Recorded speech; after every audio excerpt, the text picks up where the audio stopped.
हे तो हमारी कहानी पॉज हुई थी अगस्त 1934 में।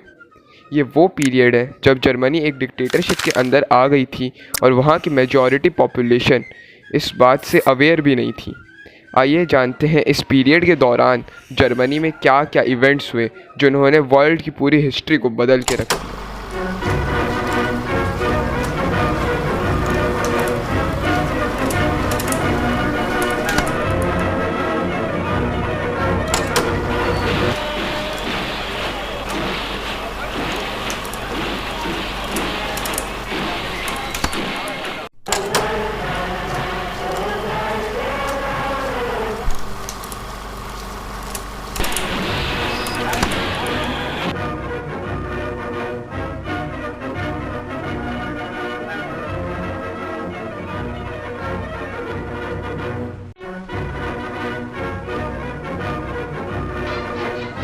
Men and women, boys and girls, must carry out their duty according to their station.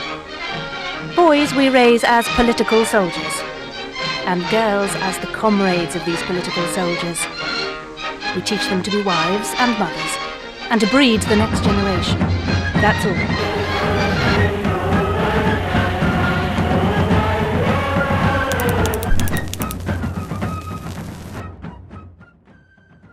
तो सबसे पहले जानते हैं कि लोगों की रोज़मर्रा की ज़िंदगी पे हिटलर के पावर में आने का क्या असर हुआ था।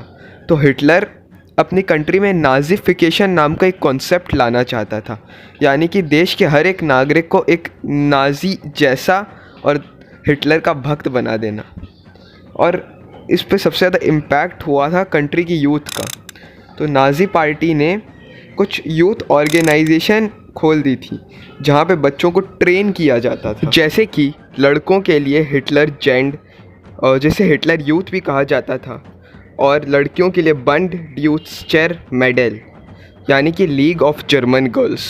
एक तरफ हिटलर यूथ जर्मनी के लड़कों को बॉक्सिंग, कैंपिंग, शूटिंग जैसी एक्टिविटीज़ करा रहे थे, यानी कि मिलिट्री ज्वाइन करने की एक प्रिलिमिनरी ट्रेनिंग। दूसरी तरफ लीग ऑफ जर्मन गर्ल्स लड़कियों की एक इमेज क्रिएट कर रहे थे जर्मनी में, जहाँ पर उनको खाना पकाना या फिर घर के डेली चोर्स करना या फिर अपनी ब्यूटी पे ध्यान देने जैसी एक्टिविटीज़ में सीमित रखा जा रहा था।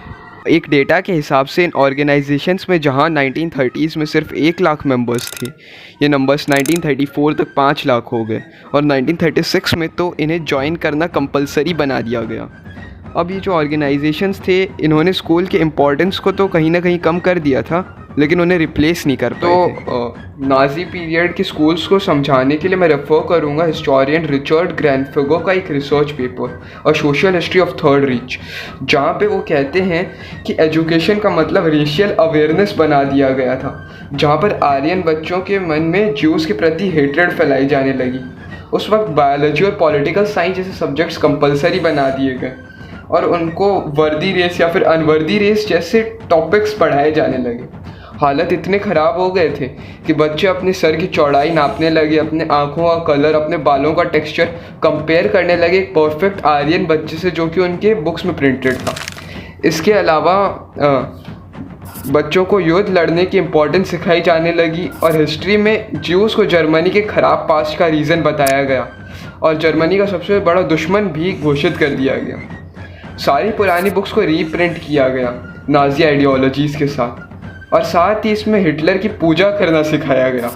हर बुक में हिटलर की महानता के किस्से लिखे गए जो कि मोस्टली फेक थे और उसकी फ़ोटोज़ भी पब्लिश की गई। इसके अलावा मैथमेटिक्स जैसे सब्जेक्ट्स को तो पूरी तरीके से बदल के रख दिया, जहाँ पे सभी क्वेश्चन वॉर बेस्ड हो गए। जैसे मान लो एक बॉम्ब एक एयरप्लेन से फेंका गया तो उस बॉम्ब को फटने में कितना टाइम लगेगा। तो इस तरीके से हिटलर ने कंट्री के यूथ को अपना सबसे बड़ा वेपन बना दिया। अब उस टाइम यूथ्स के अलावा विमेन की लाइफ पे भी कई सारे रूल्स लगा दिए गए थे। नाजीज़ ने विमेन को द 3 Ks लाइफस्टाइल फॉलो करने के लिए फोर्स किया था, जो उनके हिसाब से जर्मन की ट्रेडिशनल वैल्यू थी। तो ये 3 Ks थे। Kinder, केरcher, Küche। किंडर यानी कि बच्चे, क्यूचे यानी कि किचन, और किरचे यानी कि चर्च। यानी विमेन का रोल था बच्चों को ब्रीड करना, घर का खाना पानी और बाकी रिस्पॉन्सिबिलिटीज़ देखना, और पूजा पाठ करना। इसके अलावा और कोई भी काम विमेन परस्यू ही नहीं कर सकती थी नाज़ी जर्मनी के अंदर। और तो और एक पॉलिसी तो ये थी कि जो भी महिला 4 से ज़्यादा बच्चों को जन्म देगी उसे एक मेडल एज एन अवार्ड दिया जाएगा। इसके अलावा रिलीजियस फील्ड में भी हिटलर ने अपनी वो चलाई। सारे प्रोटेस्टेंट चर्च जो जर्मनी में थे उन सभी को एक यूनिफाइड प्रोटेस्टेंट चर्च के अंडर कर दिया गया, जो कि उन्हें नाज़ी आइडियोलॉजी को बिलीव करने में फ़ोर्स करता था और उसे प्रीच करने के लिए भी फ़ोर्स करता था। अब कल्चर की बात की जाए तो हिटलर ने अपना वही प्रोपेगेंडा कंटिन्यू किया जिसके बारे में हम लोग ने एपिसोड 1 में बात की थी। हमारे मिनिस्टर साहब जोसेफ गोबल्स ने अब ये प्रोपेगेंडा फैलाने के लिए और भी जॉनराज ले ली, जैसे कि लिटरेचर और म्यूज़िक के थ्रू भी ज्यूज़ के प्रति हेट्रेड फैलाई गई। अब बात आती है इकोनॉमी की। पैसा ही पैसा होगा। याद है इस वीडियो की शुरुआत में मैंने कहा था कि जर्मनी एक डिक्टेटरशिप के अंदर आ गई है, लेकिन वहाँ के लोगों को इस बात का पता भी नहीं चल रहा है। इसका कारण था कि हिटलर ने अपने इलेक्शन कैंपेनिंग के दौरान, जब वर्ल्ड इकोनॉमिक डिप्रेशन थी, जब वॉल स्ट्रीट क्रैश हुआ था, तब कई प्रॉमिस किए थे कि इकोनॉमी को रिस्टोर कर देगा, अनएम्प्लॉयमेंट को ख़त्म कर देगा। और ऐसा हमें देखने भी मिला कि 1933 में जब अनएम्प्लॉयमेंट 6 मिलियन थी, वो 1934 तक 3.3 मिलियन हो गई। यानी कि ऑन पेपर हिटलर ने 50% अनएम्प्लॉयमेंट ख़त्म कर दी। लेकिन ये फिगर ऑन पेपर ही अच्छा लगते हैं क्योंकि इसकी बैक एंड की रियलिटी कुछ और ही है। तो पहली प्रॉब्लम ये थी कि जो लोग को हिटलर ने एम्प्लॉय किया था उनकी जो वेजेस थी वो वॉल स्ट्रीट क्रैश से पहले जो उनकी वेजेस थी उससे काफ़ी कम हो गई है। यानी कि समझ लो किसी एम्प्लॉय की वेज X थी तो अब वो हाफ X हो गई है।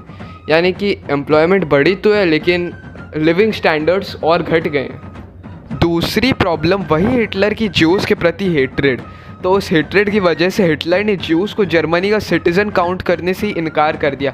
यानी कि आज के दिन अगर कोई ज्यू अनएम्प्लॉयड है तो उसे काउंट ही नहीं किया जाएगा, जबकि वॉल स्ट्रीट क्रैश के बाद उसे काउंट किया जा रहा था। और तीसरी प्रॉब्लम थी हिटलर का विमेन की तरफ पर्सपेक्टिव, जो कि उन्हें 3 के लाइफस्टाइल फॉलो करने के लिए फ़ोर्स करते हैं, जिसके बारे में हमने अभी चर्चा की थी। तो उस हिसाब से अगर कोई विमेन भी अनएम्प्लॉयड थी तो हिटलर उसे काउंट ही नहीं कर रहा था, जबकि वॉल स्ट्रीट क्रैश के बाद उन्हें भी काउंट किया जा रहा था। तो आप देख सकते हो कि हिटलर कैसे मैनिपुलेट कर रहा था लोगों के माइंड को। हिटलर ने एक्चुअल में ऐसा कुछ किया भी नहीं था, लेकिन मेजॉरिटी पॉपुलेशन को ये भ्रम हो रहा था कि हिटलर अपने प्रॉमिसेस को पूरा कर रहे हैं और उनके लिए कुछ बहुत अच्छा कर रहे हैं।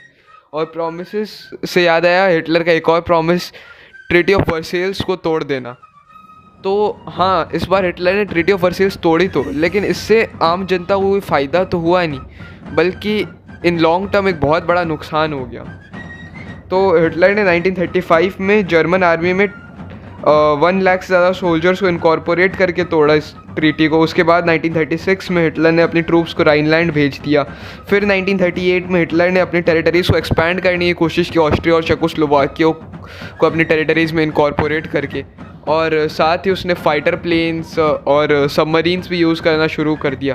और उसके बाद 1939, जी हाँ ये साल, इस साल को हिटलर ने पोलैंड को इन्वेड किया और वही कारण हो गया World War II का। तो यही होगा एपिसोड 3 का विषय भी। तो ये काफ़ी एक इंटरेस्टिंग एपिसोड होने वाला है, तो बने रहिए और कमेंट्स में लिख के बताइए कि अगला एक इन्फॉर्मेटिव वीडियो कौन से टॉपिक पे चाहिए। मिलते हैं किसी और वीडियो में।